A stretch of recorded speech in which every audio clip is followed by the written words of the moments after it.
Thank you for your practice. I pass it off to Kathy for today. Thank you, Kathy. Thank you, Sean. I appreciate it. And thanks everyone for being here tonight. I appreciate all your support as my Sangha. It's been a huge pleasure getting to know each one of you. Thank you. I'd like to start with a quote from the Diamond Sutra. Thus shall you think of this fleeting world, a star at dawn, a bubble in a stream, a flash of lightning in a summer cloud, a flickering lamp, a phantom, and a dream. This calligraphy by Mitra Bishop Roshi hangs above my bed, and it's a very dear reminder of her love and guidance. And it helps me remember just how fast this life passes. And now that I'm a senior, I can tell you, it passes unbelievably fast. So we learn to savor each moment. Sean, thanks for doing such a great job on our first Zen 101, giving us an introduction to Zen and meditation.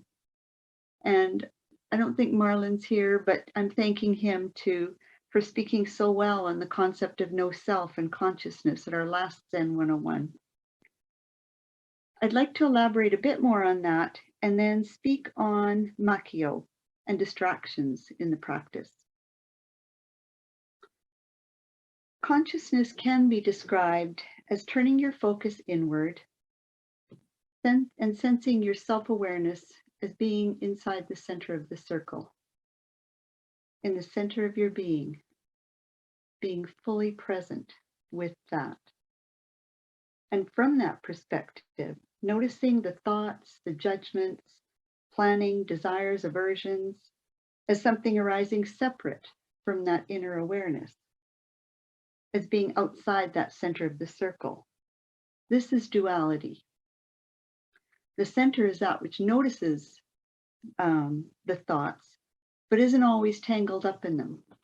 The tangling will happen, but once we notice it, we simply return, let it go, and return back to the center, to be the awareness that watches the thought, and then take it a step further to simply be awareness. In a strange way, this turning inward helps us expand our awareness outward, and we realize that everything is awareness. We can experience ourselves and this world as one whole. And it doesn't even have to be a formal meditation. We can do this in just a moment with a breath. Watch yourself caught up in thoughts, and with just a breath, bring yourself back to the center, to that presence. You are the awareness that's always aware. Drop everything else and let yourself fully feel that. Eckhart Tolle says, once there's a certain degree of presence, of still alert attention in a human being's perceptions, they can sense the divine life and essence, the one indwelling consciousness or spirit in every creature, every life form, and recognize it as one with their own essence, and so love it as themselves. Dogen said that enlightenment is just intimacy with all things. Our perceptions of being separate begin to dissolve. Okay, so what led me to Zen? All roads lead to Zen, and it's been a long, convoluted road. I was born and raised in rural Saskatchewan, a lone Lutheran floating in a sea of Catholics. I always felt a little bit like an outsider. It was the 1950s, and society at that time was very rigid and very straight-laced. Anything uncomfortable was swept under the carpet. I experienced sexual and physical violence starting in infancy that resulted in PTSD. I isolated myself, and I was very mistrustful of everybody, even other kids. That's how a good portion of my life was experienced. But as a young teenager, the inevitable interest in boys led me to try be more social. And from the rigid 50s, we launched straight into the wild 60s, where young people spoke out passionately, looked into their hearts, questioned everything, and said, enough. We must be the change. We must stop killing each other, our souls, and our world. We must learn to live and be love. That shift in consciousness was sudden and drastic. The world opened up to us. Hippies were backpacking all over the planet, seeking other cultures and ways of being, learning and growing and expanding, and doing a lot of drugs. And it was messy and it was beautiful. The Beatles went to India and learned to meditate. Monks were fleeing Tibet in the Far East and bringing Eastern wisdom to the West, and we lapped it up.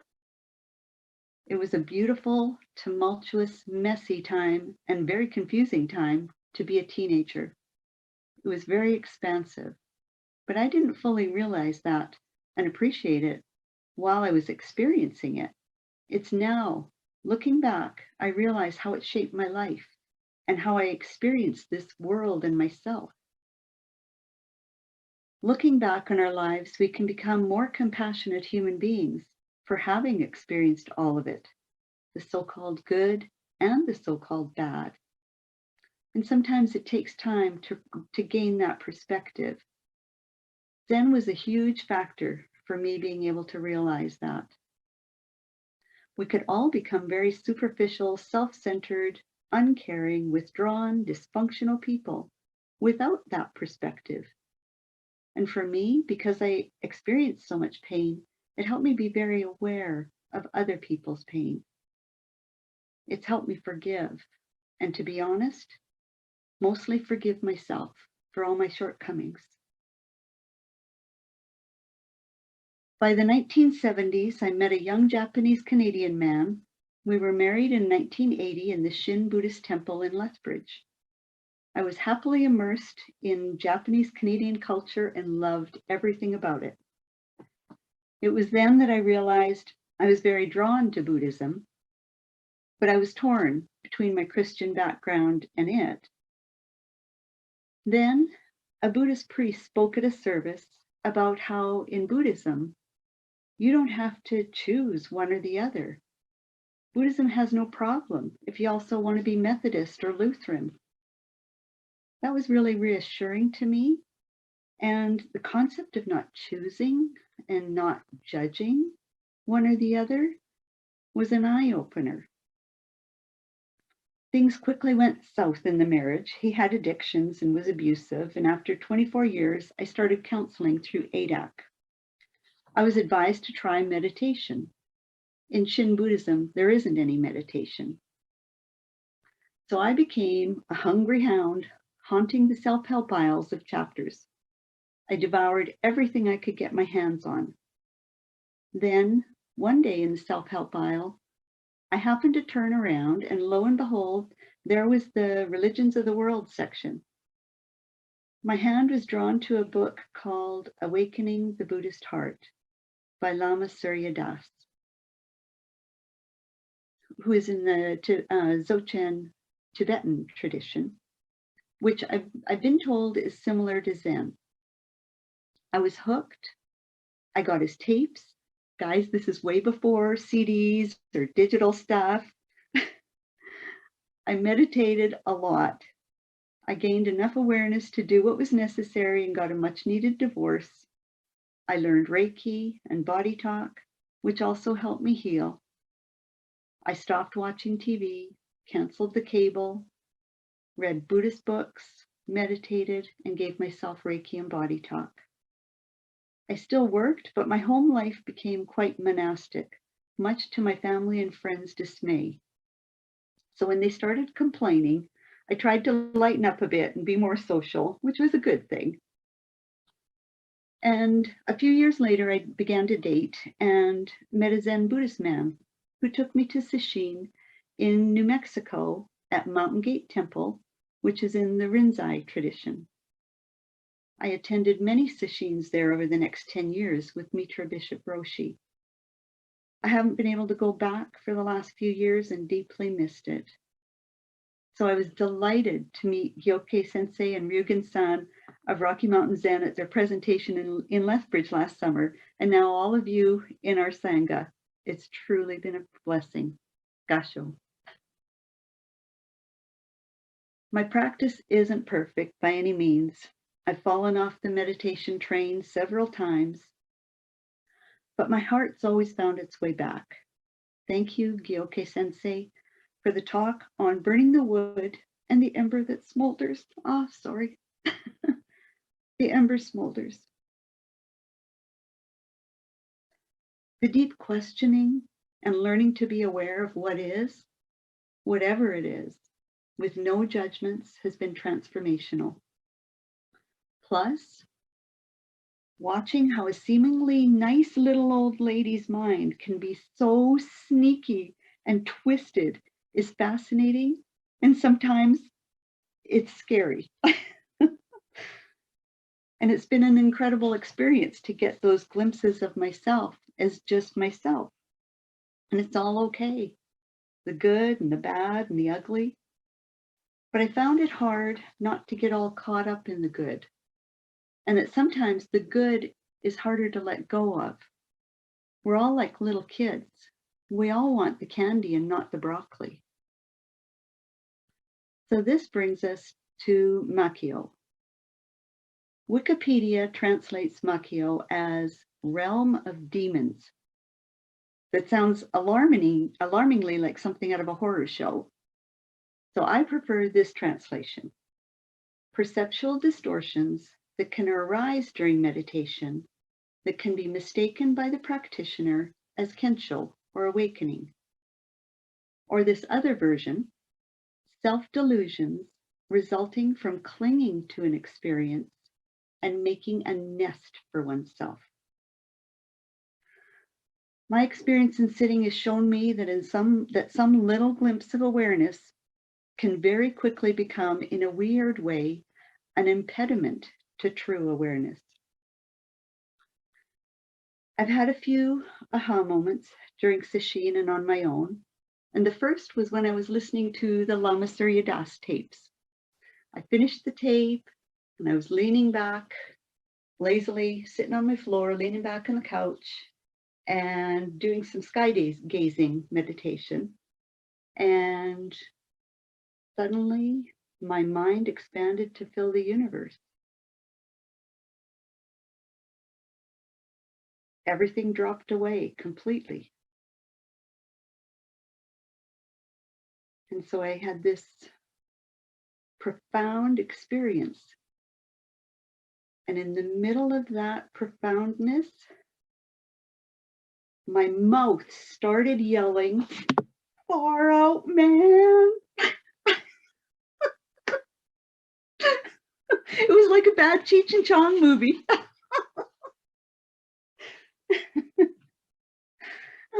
I had to stop myself because I was going to ask for a toke, but I caught myself.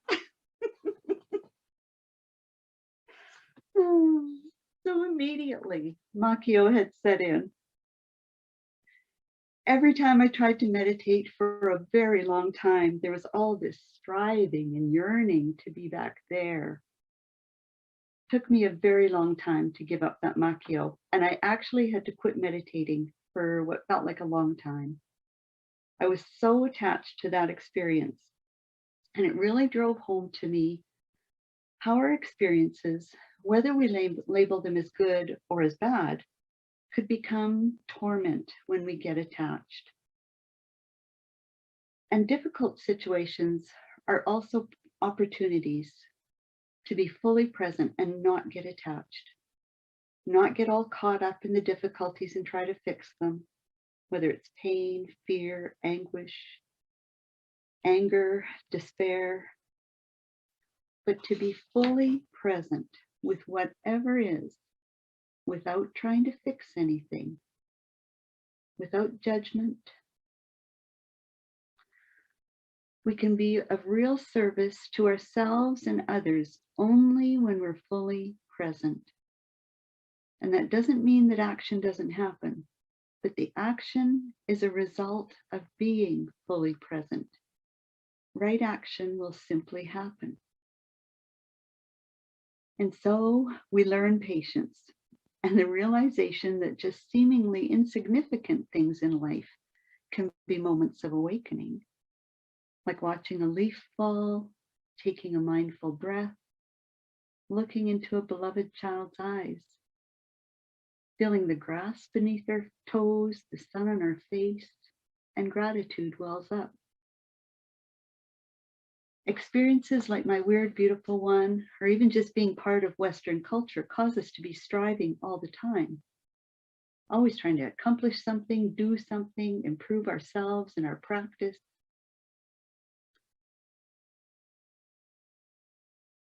Even striving for another aha moment. But in reality, and I obviously struggle with this, just sitting, just practicing Zazen is enlightenment. Taizan Mizumi Roshi says, doing Zazen in order to create a certain effect or give rise to certain conditions is the wrong way to do Zazen. Practice is not a way through which we attain something. Rather, practice itself is a fulfillment of the original enlightened life. What you are expecting or striving to attain is already here, always here as your life. Realization or attaining is nothing but becoming aware of this fact.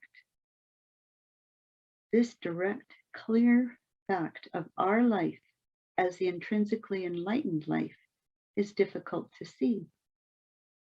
How can you practice most effectively in order to realize this?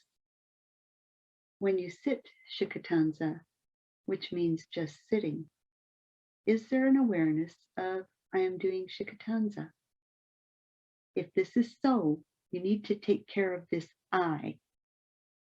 When you sit Shikatanza, be Shikatanza. Don't separate yourself from Shikatanza.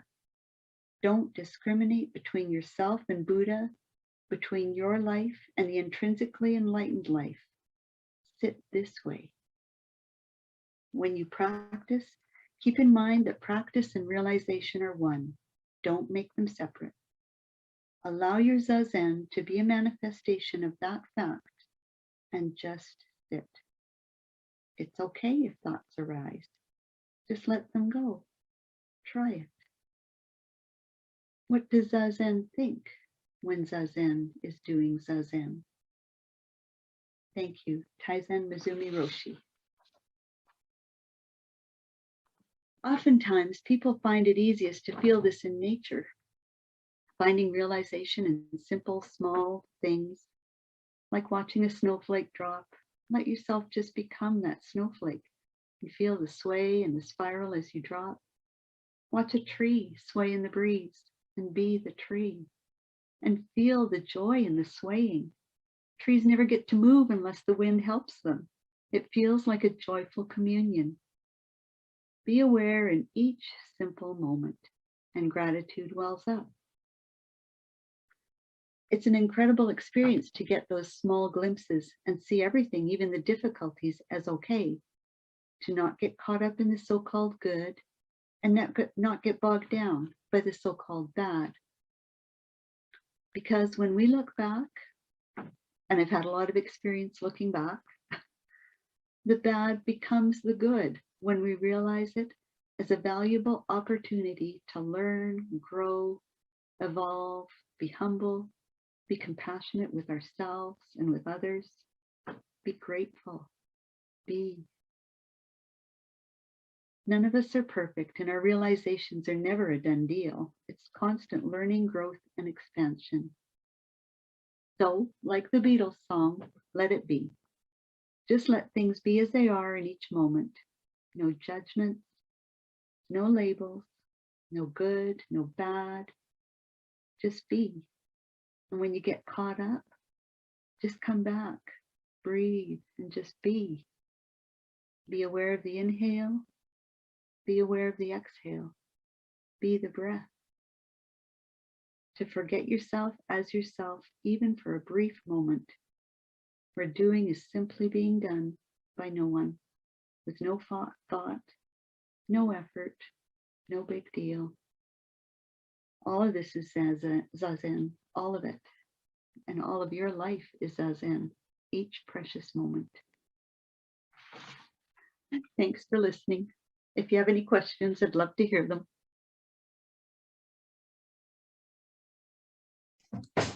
You are an incredibly courageous person, and I am so grateful to know you. Oh, you're so Thank sweet. you. Thanks, Sean. I was terrified to give this speech. Thank you for sharing. Yeah, I was very touched by it. And personally, I found it exceptionally fascinating that you were introduced to Buddhism on the Shin side and still managed to look past that experience, especially as it was kind of developed into on the relationship side with your ex-husband there, to us here. I know. I Like, think because you know how easy it is, especially with like Judeo-Christian religions, where it's like you get one bad experience and everything's just like, woof, that's the worst. So you're such an incredible person to be able to do that. well, so thank you. Sean, Thank you for being here. I can't claim any kind of power or any kind of experience that way. I've gone through the torment and the anguish but learning to sit with all of it, all of it, whether it's the good or the bad, you sit with all of it. Yeah. Exactly. Thank you. Thank you.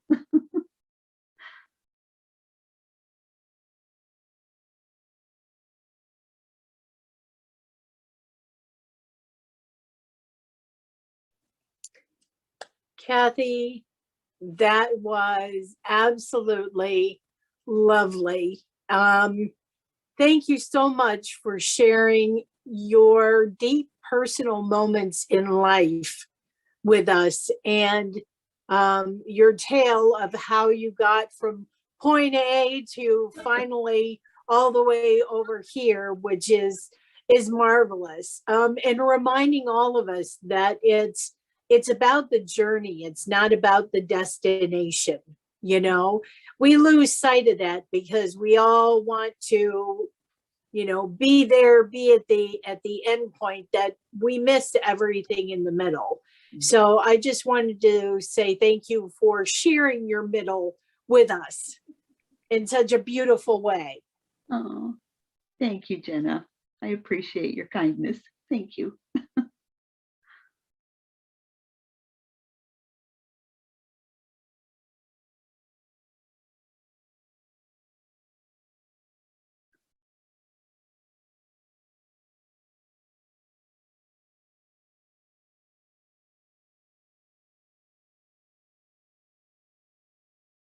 Any other questions?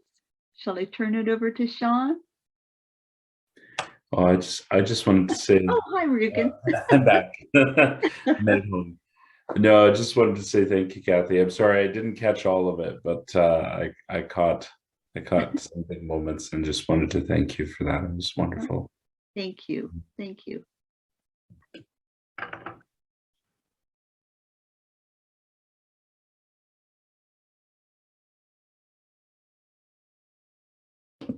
You're muted, Sean. I was about to say you should quiz Ryogan to see how much he caught during that.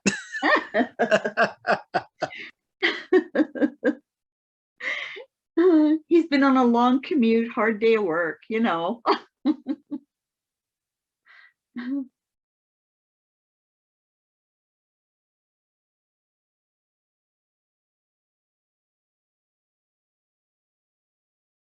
was wonderful, Kathy. I just want to say thank you as well. It was heartfelt and touched me in a bunch of ways.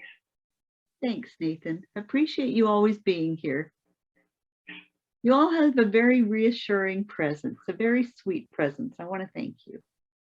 I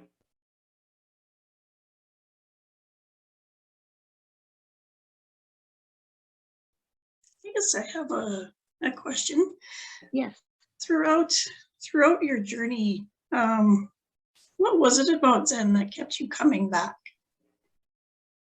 Oh, I tried to not come back. I tried very hard to not come back sometimes because it was tough at times. But there was something in my heart. There was something. And I knew that my life without Zen, I was going to deeply regret it. Yeah. Because I thought about it. I thought about it a lot. I was bound and determined not to come back. But at the end of the day, yeah, I knew I would go to my grave regretting it. Yeah.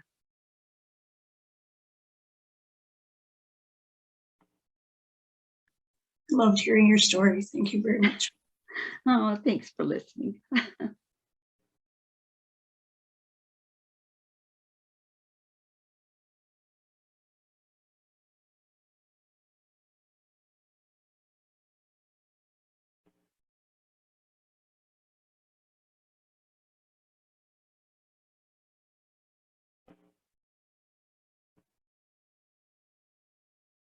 I have a question. As someone who kind of went through Zen in the, I'll say like 70s or so, 60s, 70s,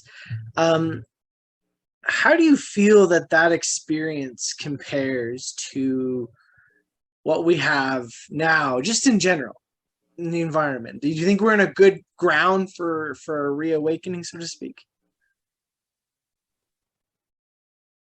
You know, I think we've got a big split. I think there's a huge divide, but, you know, we get overwhelmed by what we hear on the media and the news, and I think we lose track of the fact that people are at their center, at the core. People are good. You know, people want to be of help to each other, and I think the kindness still, and we just lose sight of it. The kindness, I think, still outweighs all the negative stuff. And we do lose track of that. And it's, you know, sometimes it feels like kind of a scary world out there with all the stuff that goes on.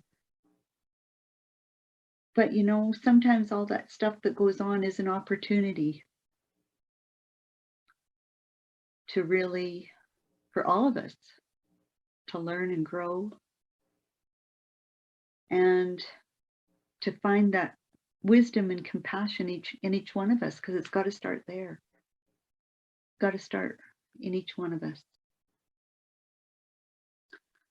So, you know, I think we things are in rough shape, like the environment and stuff. It's rough, but I think we can't lose sight of the fact that each one of us has a responsibility to ourselves and to other people to hold that space and to be love and compassion. I think that's the only way.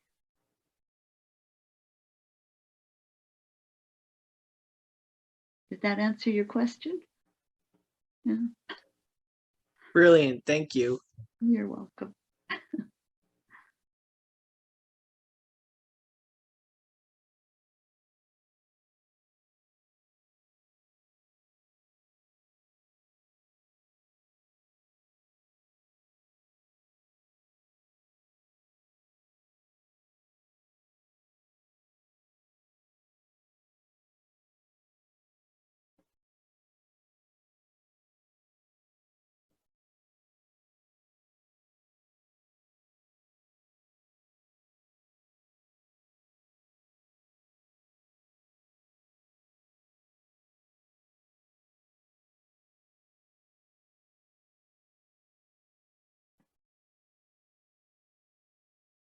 Any other questions?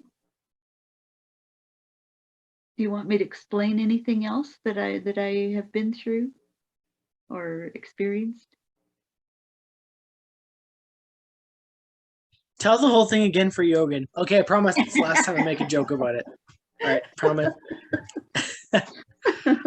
You know, I can't speak for anyone else, but I find, Kathy, this is one of the few times, or one of the few places where you hear these talks and you find just you're absorbing the power of the words that are said. Yeah. So while I'm a chatty Kathy right now, Kathy, sorry. While I'm a chatty Sean, I'm just absorbing what you said. I also had a coffee, so I'm probably a little more chattier, but not a chatty Kathy. I always wanted the chatty Cathy doll. Yeah.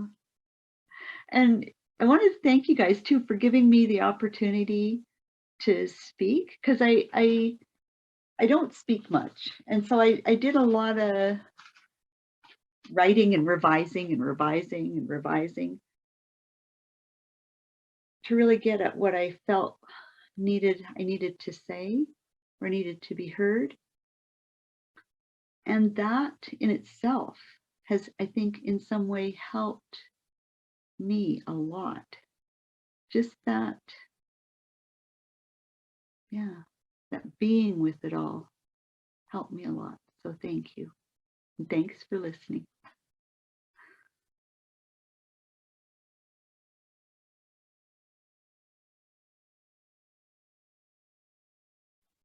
Do you still have those tapes? I do. I played them so much. My tape deck actually died with one of them in it, jammed in it. So I had to pry it out. And then I did finally break down and buy his CDs once CDs came out.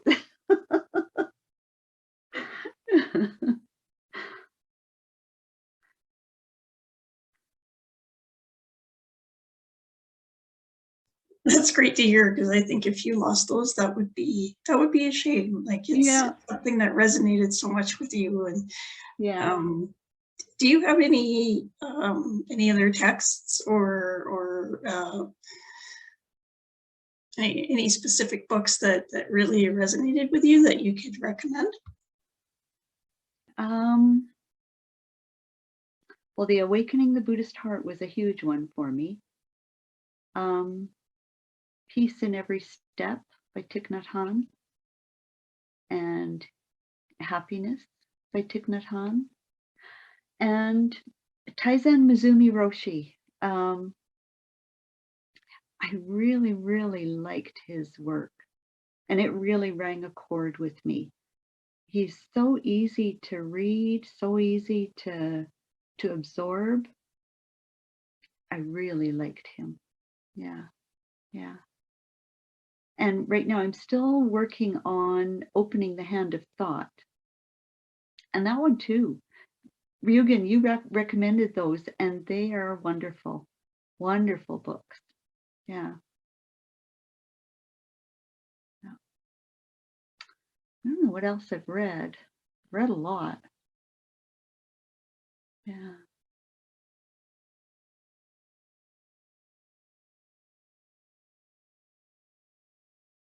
Yeah. Offhand, I can't remember them, but I'll try to have a look through my library and see.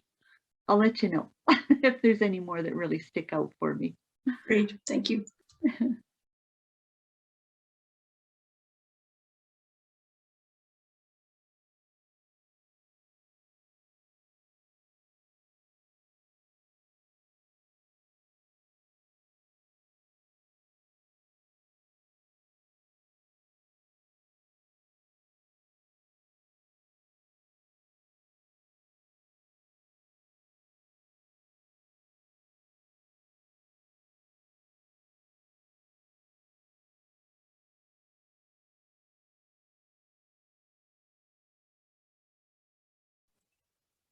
I have someone who obviously wants to say hello. Oh, you knew I needed cat therapy. Yes. And of course, she came out right at the perfect time. So I thought, yep. She's a very intuitive kitty. Yes, she is. Yeah. Like you said, jealous. It's like, oh, who's she talking to out there? Yeah. Oh, I was telling Jen I'm in cat withdrawal. I was babysitting my granddaughter's cat and fell in love, and now I had to give her back. So I'm in cat. So I appreciate any kitty therapy I can get.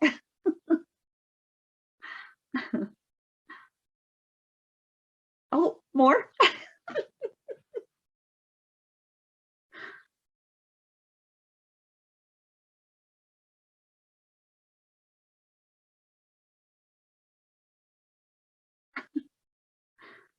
She's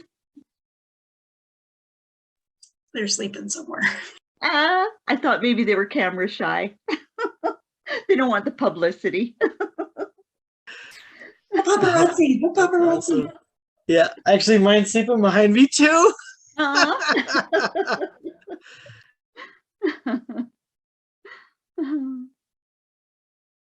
Yeah. These Uh, days, I live vicariously through other people's pets.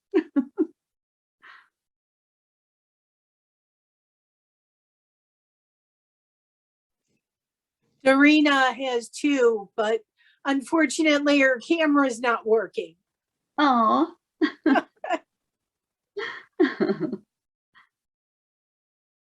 Oh, and a puppy. Oh, it's my lucky day. It's beautiful, beautiful. He's looking at you like, what are you doing, Mama? What are you doing? I don't know about this. this is Thelma. Selma? Oh, Yeah. and are you Louise? No, we have another one, but her name is Judy. I think it was in this. One of the other ones in her litter was Louise, but we don't have Louise. Aw. Yeah. Oh, it's a great day. I get pet therapy.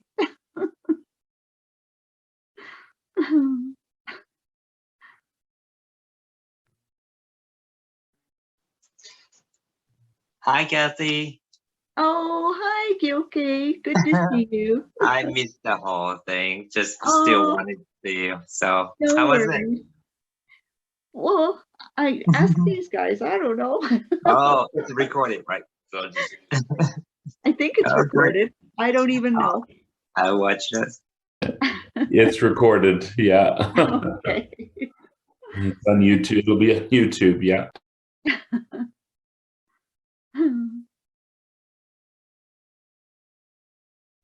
I am amazed, Kathy. I just have to say, I didn't realize like you were officially the most experienced Buddhist we have here, and we didn't even know. No. Gilkey's here. Gilkey's here. I don't know. You've got like 30 plus years on us, and you've just been quiet about it. Like three different groups. Hey, but Sean, don't think know. I've been a good Buddhist through this whole That's thing. okay. I think that's every Buddhist. But it's amazing. Thank you for sharing that. It's amazing to hear your journey. It really is. Oh, thank you. But again, you should make like a certificate or something that says like I've been to Shin, I've been to Rinzai, I've been to Zen, like, you know, just saying. Oh. Well, I have to tell you though that Zen is by far it's my go-to. Yeah. Zen is where it's at. Man, I should do the hippie girl thing, man.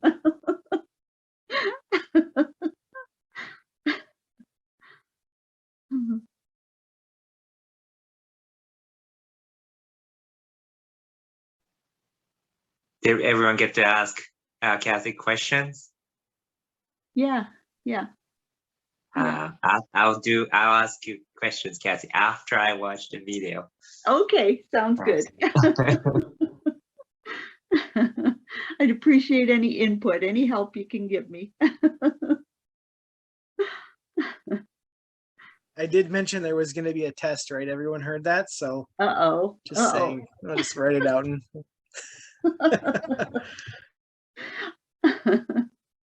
All I'm gonna remember is far out, man. I know. Like, where'd that come from? I wasn't even that good of a hippie girl. I never did acid. Like, I wasn't that good of a hippie girl, but it's there.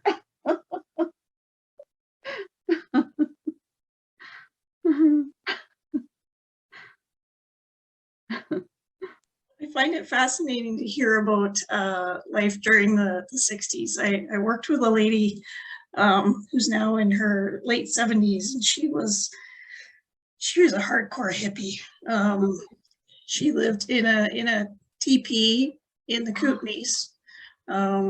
You know, children running around naked and living off the land, and it was a very, very interesting time. It would have been quite a time to be alive. Yeah, I can't claim to be that much of a hippie girl, but you know, it's still there for me.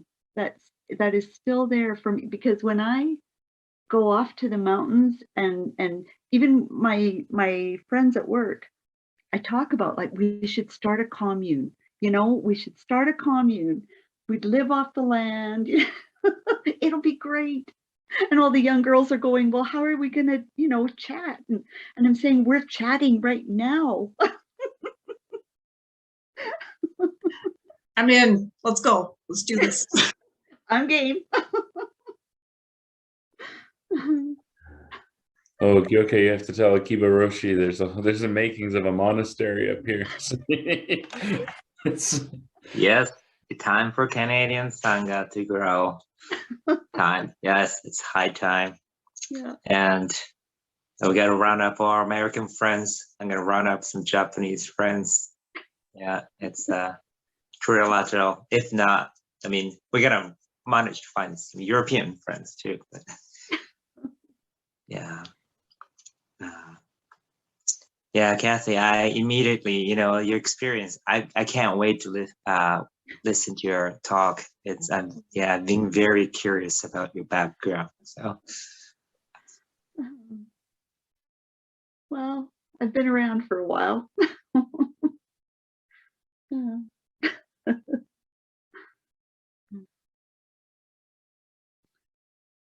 But if you ever get to chance to make us a monastery, or if we can ever do that, I've wanted to be a nun since I was grade 5.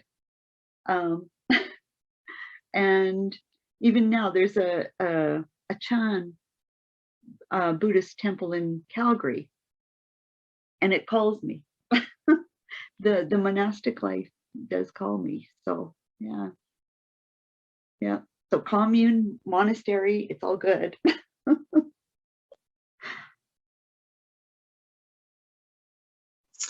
yeah, right now I'm in this community called Great Falls Monastery in Oregon. It's a formerly elementary school building. It's a nice, beautiful community. I just every time step in. So again, Kathy, elementary school, I saw another case of mortuary building, and other than somebody's residence. So there are examples that you can look into as potential temple monastery. So. Okay, it just so happens there's an empty old elementary school right in Raymond, Alberta, just a couple of blocks from me. It's been for sale forever and it's never sold.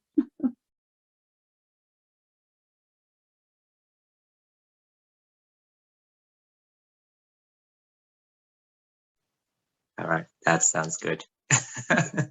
I'm sure you can look into that. Kathy, thank you, and I look forward to message. Thank you. And thank you for all your guidance and your help.